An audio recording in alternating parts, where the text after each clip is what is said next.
Welcome back into the 701, episode 21. That's right, the big old 2-1 coming at you. Nice week it's been. NBA Finals happening. It's tied 1-1 right now. Mm-hmm. That's not what this episode's about because figured we'd probably wait till it's over to talk about it. Yep. But again, remember Nick's pick was Boston. Mine was Golden State. And it's tied right now. Today we have another fun episode. Yeah, one of our more interesting, very opinionated instead of stat-based episode. Absolutely. Actually, who am I kidding? All of our episodes are opinionated. But at the same time, our opinions are also fact. So then it's a fact-based episode is what you're telling me. I basically am. Because we only speak the truth. But let's jump right into it. We'll get into what the episode's about after our stat and player of the week because we felt like it was really important to highlight something big that happened this month or last month. Sorry, has not happened the month of in May. Years. Hasn't happened in a while.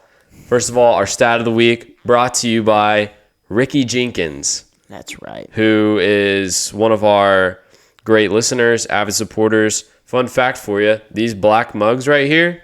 Only 3 in the world exist. Only 3 in the world exist? There's 3. There's 2 here. Mine and Joseph's. And then Ricky J has the other one. That's right. So that just shows you where he is in comparison with us. And what he does is officiates weddings. Mm-hmm. That's right. That's what he's there for. So, hey, if you're having a wedding, or even if you're not having a wedding, give him a call. Yeah. He's a pretty amazing guy. Okay, so the stat is that the Texas Rangers had their first winning month since the month of June 2019. That's pretty sad. So here we are, 3 years later, and we went 16-10 in the month of May. So, hey, Rangers, that is progress. Finally had a winning month. That's a sad stat, but at the same time, it's a good stat because it means we just finally need getting there. A few more winning months and then...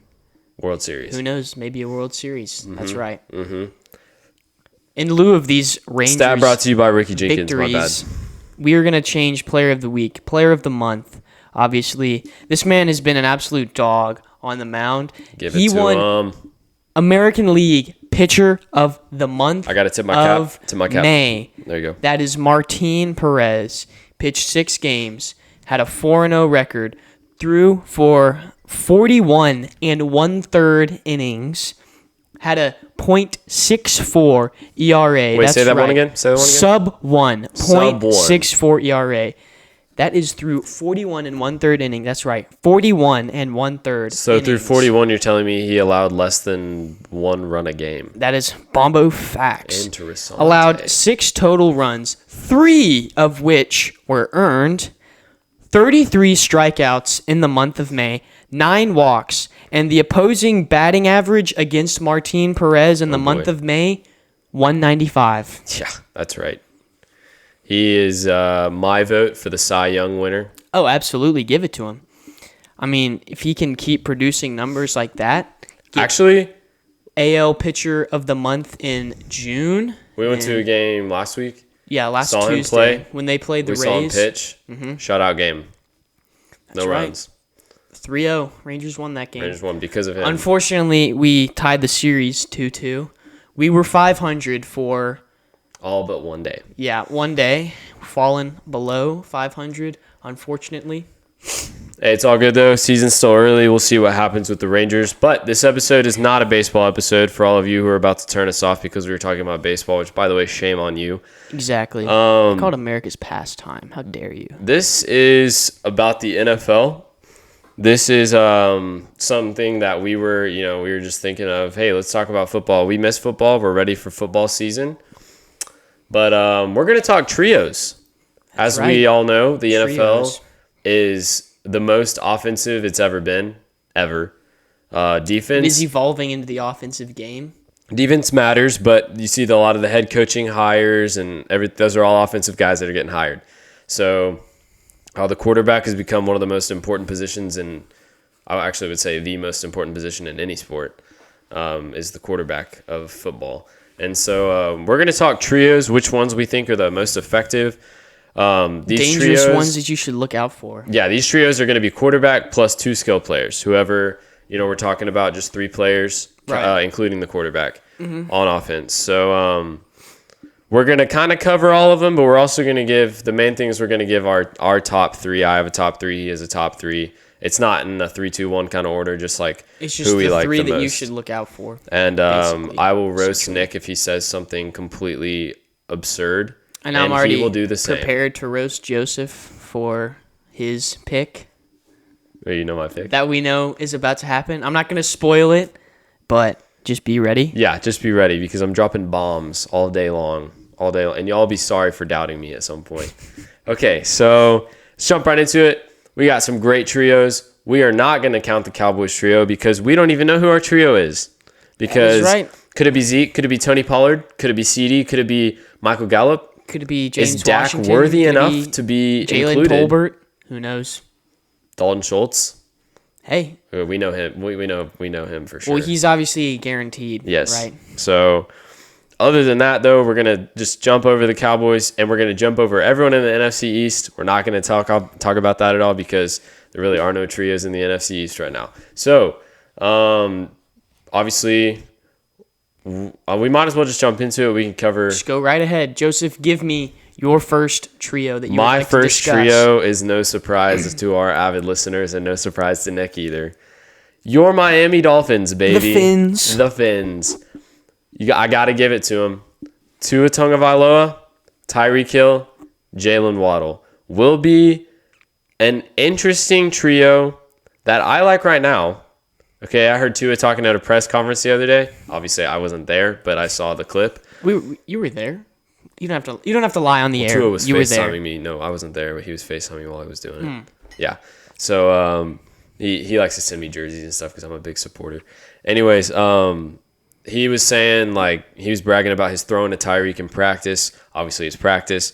But I think Tua's got another level of confidence because they added a top 5 receiver. So Tyreek, Jalen Waddle, the 2 fastest receivers in the league, are now on the same team with Tua Tagovailoa. Can't always throw the deep ball, pretty accurate on short passes. I think that trio will wreak some havoc in the AFC Obviously, East. I don't think it'll wreak enough to win, but I do respect the pick because you have 2 of the top 3 fastest players in the NFL. One being Micah, obviously. So that's why I'm But you do have the top 2 receivers. And then you have Tyreek and Jalen Waddle. And obviously their speed speaks for themselves. Everyone saw Jalen Waddle's unmatched last by everyone year. not named Micah Parsons. And then Tyreek Hill, he's been obviously the unspoken cheetah for the past couple years. Obviously the big question is, can Tua throw the deep ball in game? And that is yet to be determined. Yes, we will see. He can do it in practice. I'm glad he can do it in practice with zero pressure and no one watching. But again, we'll see during game time. This is not about the team. This is not about the defense. It's just about the trios that we like. Just a reminder for everyone. So Yes. we're not going to get into the Dolphins discussion that we usually do. Just know that obviously they are my pick to win the AFC East. Bills are Nick's pick to win the AFC East. Obvious pick. I will be right. Nick will be wrong. I said we weren't going to get into it. We aren't, but I will be right, and Nick will be All right. right. Okay. So I am going to throw my boy Jay Herbo in the ring. That's right. Ooh. Justin Herbert. Dude, I'm gonna you can't go leave him out. Justin Herbert, So good. Austin Eckler, Keenan Allen. That right there, in my opinion, is an absolutely lethal trio. Obviously, you could stick Mike Williams in there dude, instead there are of some Austin other guys Eckler. you could put in there too. But I'm going to choose Austin Eckler because I feel like he is one of the better receiving backs in the league. He definitely proved is. his lethality. Yeah, that's a word. Lethality last year, and he'll do it again. Obviously, Justin Herbert is Webster going. who?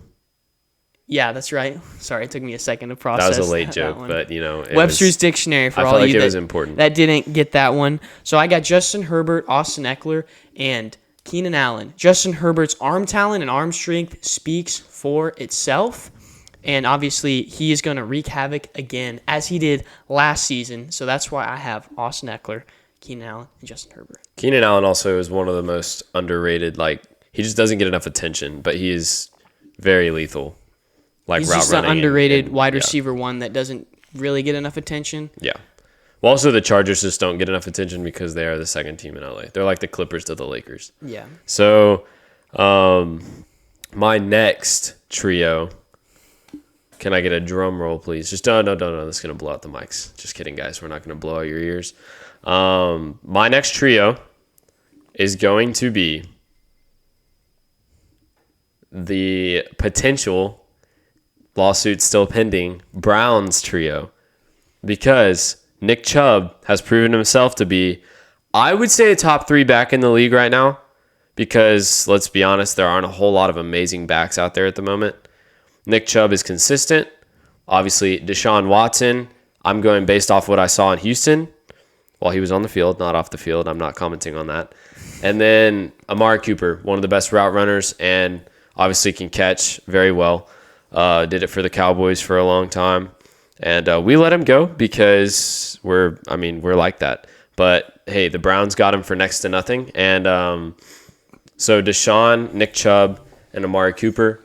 Deshaun just has the ability to create plays. Nick Chubb has the ability to keep the defense on its toes because he can actually run the ball. He doesn't have to be just a pass catching back. So he's one of those that you still have to play up for. And then if you play up, then Amari can torch you down the field. You know what I mean?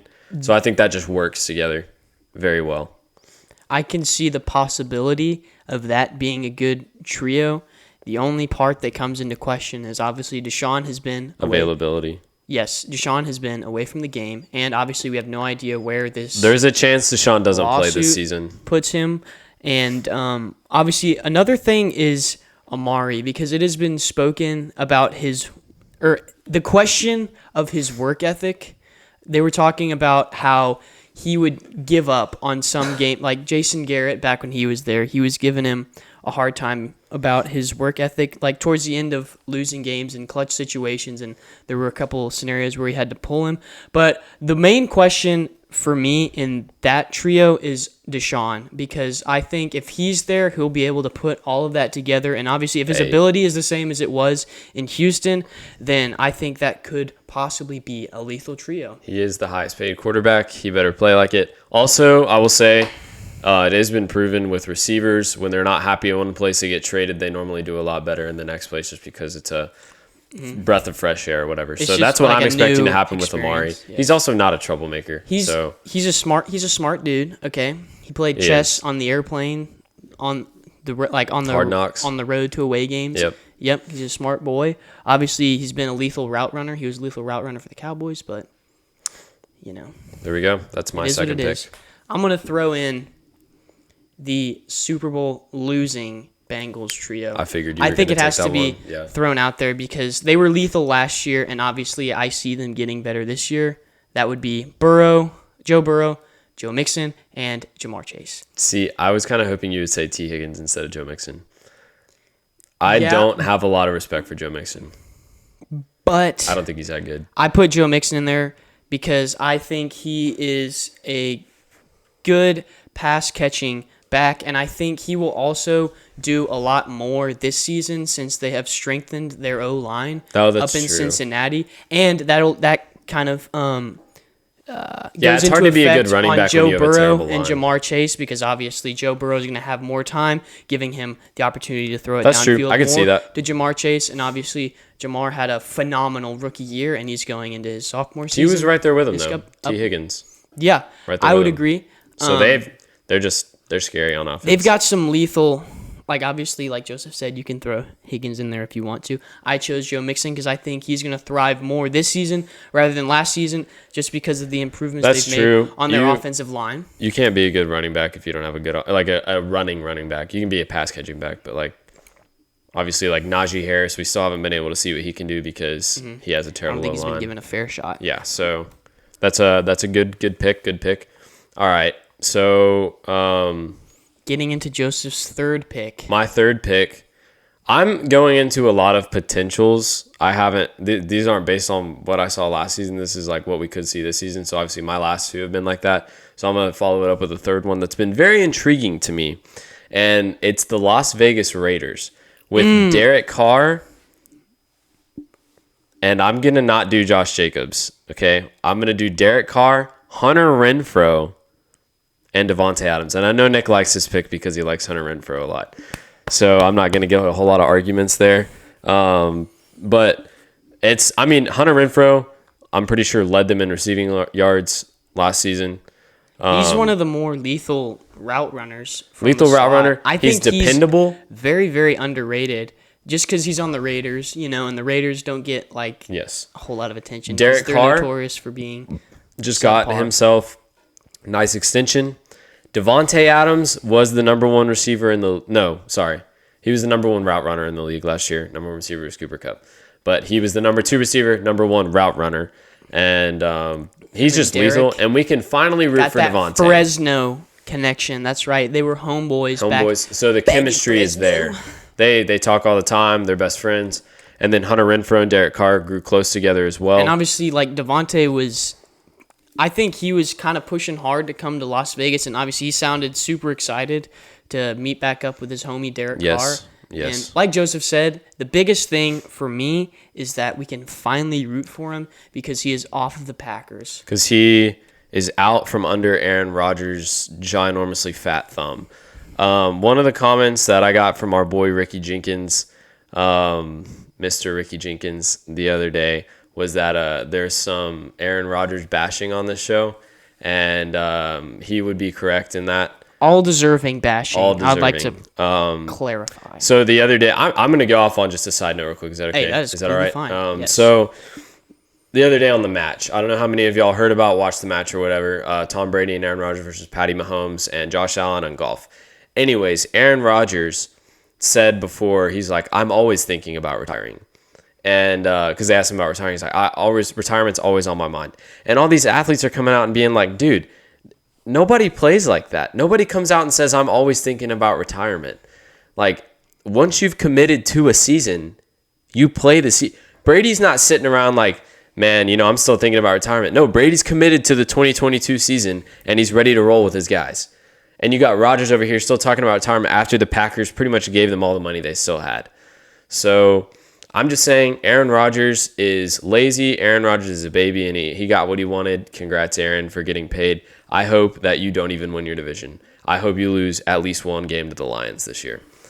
And I'm going to get off that soapbox. But yes, Aaron Rodgers I believe he held Davonte Adams back because he didn't let them, he took all the money and didn't provide them with the weapons they needed to go further in the playoffs. Aaron Rodgers also always comes out with a clown statement, I feel like, in the offseason every year, just to get the attention back on him, let everyone know that he's still out there, I guess. I don't know. And he's still a loser. So, hey, how many playoff games did he win last season?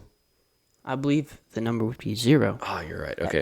I just wanted to fact check 0. that real quick. 0. Let me just say that into the mic so you can hear it. 0. Got him. And what was that stat you were telling me the other day about Tom Brady winning? Tom Brady has beaten the same amount of NFC teams in the playoffs as Aaron Rodgers has now. Obviously, before Brady came into the NFC, he had beaten 6 NFC teams because he played them in Super Bowls. But he's been in the NFC for 2 years, and he has now caught up to Rodgers with NFC teams he's beaten, which would be 10 because we did the math. He's already got just as many rings on an NFC team as Aaron Rodgers. First year on the Buccaneers, what does he do? Won a Super Bowl. Wins a Super Bowl. Oh, who did he beat to get there? Aaron Rodgers. That's right. You guessed it. Where did he beat him? The dreaded Lambeau. Yeah, that's right. Dude, his Casa, his Hizzy. And then where did the Packers lose again this year? That's right. Their Casa Lambeau. and their Hizzy. Maybe home field advantage isn't a thing in Green Bay. Before all the Packers fans come and attack us and say, oh, well, the Cowboys please come and attack us. Too. All right. We get that. We understand that. We don't have Aaron Rodgers, who y'all think is like the next Tom Brady. Basically, yes. All right. Let's go into my third trio. Yeah.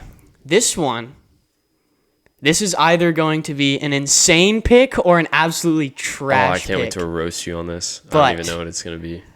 I'm just excited because this quarterback is in a new place. Hint, hint. Okay? This is an AFC West. Ooh, I like where you're going with this one. Trio. I know exactly where you're Let's going with this one. see if he can guess who it is. It is not the Chiefs, even though I said AFC West. You said quarterback was in a new place. Denver Broncos.